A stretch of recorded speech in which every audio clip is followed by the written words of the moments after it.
Did you know boys identifying as girls, in order to compete in girls' sports, is a subject of research? What? Sure thing.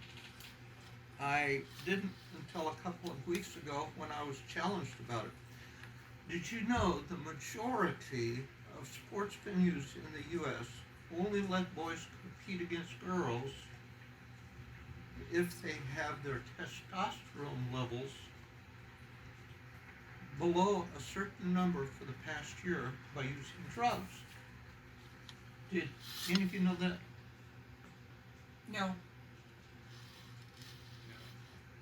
It's that's not always a requirement. In Canada, it is not. In some places in the United States, they don't have to do anything. Just say, I'm a girl. And then they get to compete against girls on a girls' team. The goal of reducing testosterone is to reduce the 10% average strength advantage that boys have over girls by 10%. See, naturally they have a 10% advantage, so by reducing testosterone by a certain level, the theory is, the hope is, that will reduce their advantage and make it fair for them to compete against girls. You think testosterone reduction would make it fair? You think it would make it safe? No. We don't find anything in the Bible about it. I don't know if the word testosterone is in the Bible. I don't remember reading it there. Can boys really turn into girls? No. No. If they, now sometimes they need to have some transgenders, they call them, right? They like to have surgery to change things. And, but they don't have to do it to compete against girls and to call themselves girls. They can still have everything they were born with. And I guess go into a girl's locker room. Yeah. Oh, now I heard when I was younger that there are some people that are born with both male and female, and so they have to decide one way or another. I mean, they got both organs for male and female together, and so they have to decide which way to go. But that's an exception. That's not normally what the situation is. Usually nowadays it's maybe a male wants to be a female, but he's got all the equipment for being a male, so that's different. Are you saying that there's a surgery performed at birth? No, they're born that way. They're Yes. born with, I'm sure there's different ways it can be mixed together. Just like sometimes there's babies, they're born, they have two heads but one body.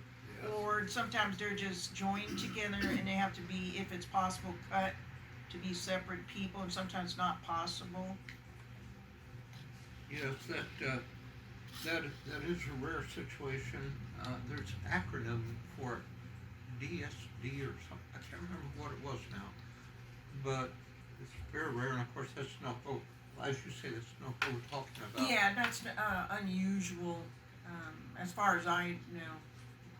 Is that one reason why we're not supposed to marry our brothers and sisters?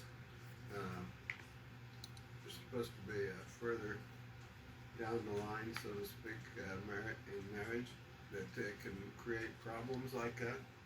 Well, yeah, there's genetic problems from close intra-family breeding. Sure.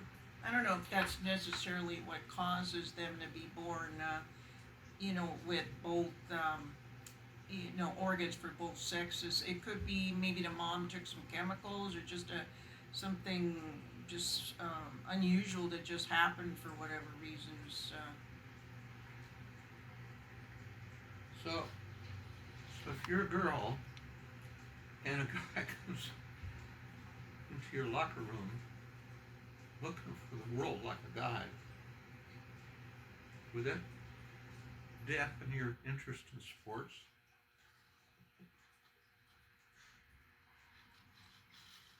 Well, I think generally a locker room is where women are dressing and undressing and taking showers. Males should not be going in there unless they're the janitor and everybody's gone. But they should not be going in there because, a lot of people want their privacy. And if there's only one female in there, there's a danger of being raped, depending on what kind of person it is that's entering. It's for the safety of women generally. Yeah. Many sodomites argue that there should be no testosterone reduction. They shouldn't have to reduce your testosterone because it harms their health. Which Now, creates energy, correct? Or strength? The well, it testosterone. reduces. The purpose of it is to reduce their strength Yes, okay. and to make them a little bit more, have something more in the direction of having a woman's body. But so doesn't the whole, that's confusing to me. Doesn't the whole transgender movement love to have all those changes brought about by drugs and surgery? Should we encourage unhealthy lifestyle choices? We discourage smoking, whose effects are way less serious and irreversible than surgery and drugs. Well, according to the Bible, in the Old Testament, it says that men are not even supposed to wear women's clothes and vice versa. So if you're born a man, God wants you to stay a man. If you're born a woman, God wants you to stay a woman. If there's a case where you're born with both, okay, I think then in that case you do have a choice because it's not your fault. But other than that, I don't think there's any excuses from God's point of view that, and also anyway, as I understand, it can cause a lot of depression if a man changes himself, so that he becomes like a woman. Sometimes they find out that's not what makes them happy. It was unhappiness maybe that caused them to do that, and then they find out they're still not happy. They still feel empty. They take medications. I'm not sure what exact word is for that, but I know a man here in Des Moines that's been to prison twice, charged with sex abuse on children, girls. Anyway, he's been released twice, and those two times, and he still is, they put him on medication when he gets out of prison. They must remove the medication or quit giving him medication in prison, but when he gets out, they put him on medication, and people don't like to be around him. It affects him, his attitude toward people. And so that same medication they give to the people we're talking about here tonight. And so you got these people released from prison running around on the street, and sometimes we wonder why they had their attitudes. Well, it's sometimes because of what the pills and stuff they take.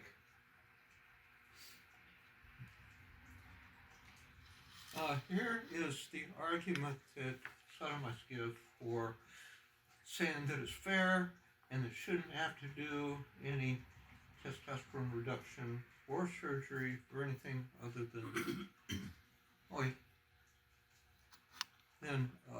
just say you're a girl, okay? This is on a website. Let's see. Oh, I didn't write down the name of the website. I think it's transgender something is in the name of it. But aren't trans women just always bigger and stronger than CIS women? I don't know what CIS is. It must be normal women. Okay. Answer. No. Trans women are not always stronger or bigger than CIS women. Additionally, there are many indications that contribute to success in sport, including control, finesse, agility, technique, or depth perception in order to win. Every single athlete's body is different.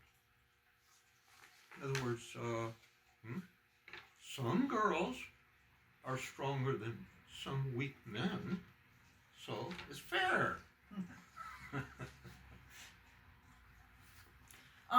Yeah, I understand that what they're thinking of doing is possibly giving a handicap. You know, when men that are let's see, women that are actually men, when they compete in sports, they're thinking, the politicians, some of them are thinking of maybe what would work is to give a handicap, or maybe in sports you're thinking of this, like they do, I think in golf or some other games, they, you know, when somebody's kind of got an advantage, they give it a handicap. Yeah. So anyway, by the logic that the sodomites give here, isn't it discriminatory to not allow high school athletes to compete in junior high sports? Some high school kids are weaker than some junior high kids. Why do we divide people up? Matter of fact, why do we have women's sports in the first place, separated from men? Oh, I would think that it's just a sense of order instead of chaos. Because if anybody can go here, there, it's kind of like chaos and uneven. And I think they just have things in an orderly manner. It's just like you keep your house. You know, there's a place for everything. You keep your house in order. If you don't, you know, everything's all crazy and confusing. I guess we like to see people have a chance to compete. If some contestants are obviously way more qualified than all the others, there's no sport, there's no contest. Everyone knows the outcome.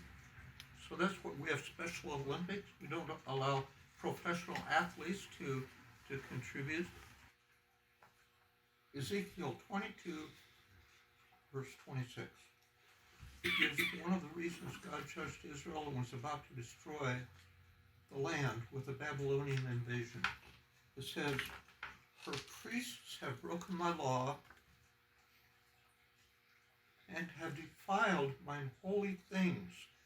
They have put no difference between the holy and the profane, neither discerned between the unclean and the clean, and have hid their eyes from my Sabbaths, and I am profaned among them."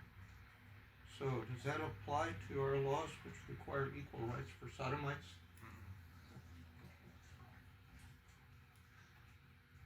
Well, I know in the Bible the word diverse is brought up, like in Daniel chapter 7. It actually says that the last, is talking about the fourth beast, and it shall be diverse, which means different or multicultural. It's supposed to be the fourth and last kingdom, and which is where I believe we're now. We're at a time where we're trying to mix everybody, be diverse. And yet we equalize. We force people to lie and say the people are equal who are who are morally equal who are not. I think if we go back to the Old Testament to Babylon, the people tried to unite and bring all the different peoples together. They thought that was a good idea, but apparently God, who rules, and maybe a lot of people might think he doesn't rule. He didn't think it was really a good idea, and so he mixed their languages. So that showed, back then he didn't like that. He knows, I think the word Babylon or Babel means chaos. To him, like we're having chaos today. This is chaos, what's going on, where it's upsetting everybody, trying to mix everybody and force everybody together, and supposedly be fair, but it's unfair when you take women and you bring a man. I mean, supposedly we were going to try to be fair to women, women's rights and all. Now you bring men in that are more capable and stronger and bigger than women and try to have them compete, and then it's very difficult for women. It's not fair to them. I mean, they spent all this time, and then now they're actually competing against a man, So, I don't think God really thinks, we might think diversity is a real good idea, but I think God figures it causes trouble in the end.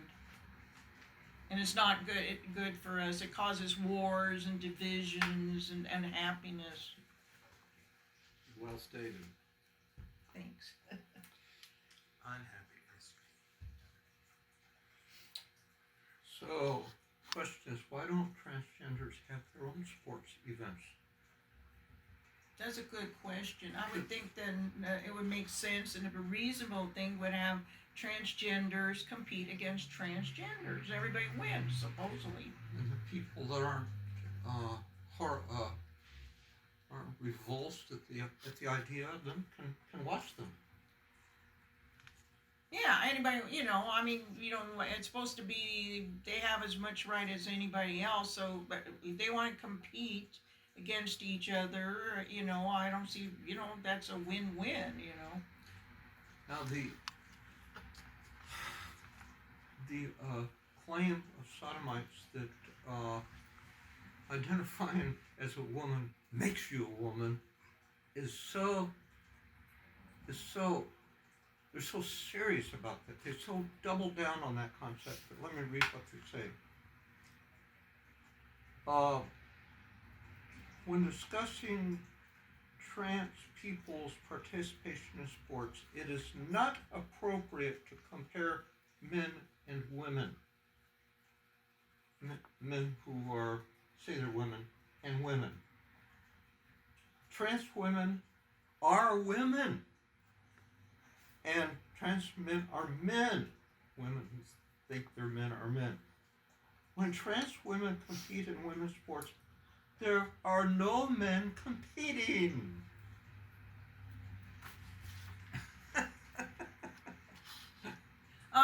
As I understand it, what's going on, in Marxism, you have, that might seem like a different subject, but they're trying to equalize everybody. They have to make everybody equal in the U.S. so that they can put in Marxism. That men, like they're trying to get rid of the words him and her, so that, there's, see, you can't differentiate. And they're, they're trying in all aspects of life, trying to, take away words from us.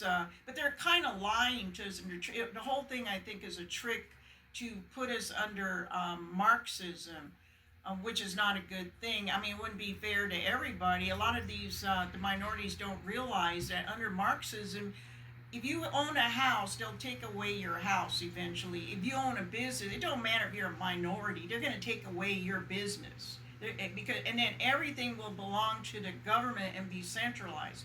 And that's what the Marxists are working toward, and they're making believe that they are for transvestites, and they're for women, and they're for minorities. But I believe that eventually, once Marxism is on us, we're going to find out we're all in trouble. It doesn't matter if you're transvestite, or a minority, we're all going to be in the same bad boat. So we should actually unite as U.S. citizens and try to make sure Marxism does not get in our government. There was a website, Sports Scientists, had about a 7,000 word article that analyzed, that summarized all the research and explained why it's really not the kind of evidence you need to be able to rule honestly whether a boy pretending to be a woman who has had testosterone reduction for a year is really, whether that's really enough to reduce his strength to the average woman's strength level. For one thing, with research you can measure things like running speed or grip strength, but how do you apply simplistic measures like that to basketball or something that involves a lot more than running and gripping and just a lot of things? How do you do research on that? And how do you do it with thousands of people when there aren't even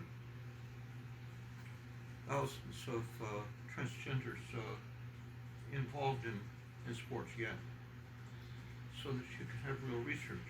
In general, why would a person want to be weaker? And especially in sports, isn't one of the purposes of sports for health? I mean, isn't that a huge driver of sports? We discourage smoking. Well, why are we going out of our way to accommodate something that is way more harmful than smoking? Yeah, that makes sense to me. Why would a transvestite want to take drugs to make them less powerful? That might hurt them. But wouldn't be fair to the transvestite. So that's why it's better if they compete with each other. Then they can compete in the natural. And they live in society. Why do they want to be weaker? If they get That's married, a good point. if they get married and a woman is a cook, why would they want to be weaker? It just doesn't make sense. Another one of the things in trying to determine if it could be fair, and it needs to be safe also. You can't throw men against women in contact sports and expect the women to be safe. That's the argument in wars. That Right. women aren't strong in the war. They need to be strong. Yeah. So the question is, should we trust the science? Part of the answer is there isn't very much science yet. This has not been researched enough to be able to answer these questions. One problem is, so it's been determined that testosterone reduction up to a certain number can reduce a male's strength by 10%, but that's an average. So how about everyone reacts differently to drugs. How about someone that turns out his strength is only reduced 2 or 3%, and then he goes and competes against women with an 8% average advantage. How's that fair? It's one of many unresolved issues. Should we trust the science? How about trusting the science when it comes to COVID and taking shots and masks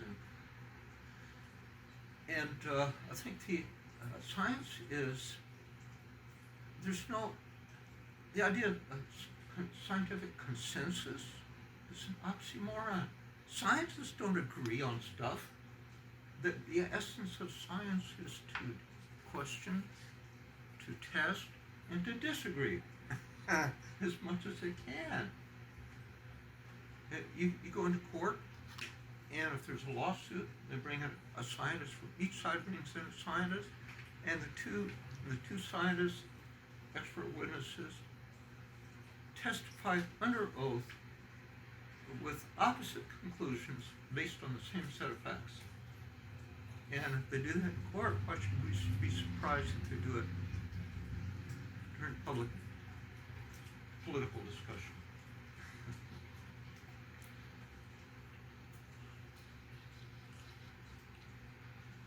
Just like attorneys that are known to be liars, why is that allowed to bring in lying testimony? That is another interesting angle. In court, if you're a really good liar, you're the best of attorneys. Is that? And it seems like I've got the sense that there's a bit of that in politics too. Could be. Have we exhausted this topic? Should we shut this thing off? Yeah, I think we exhausted it.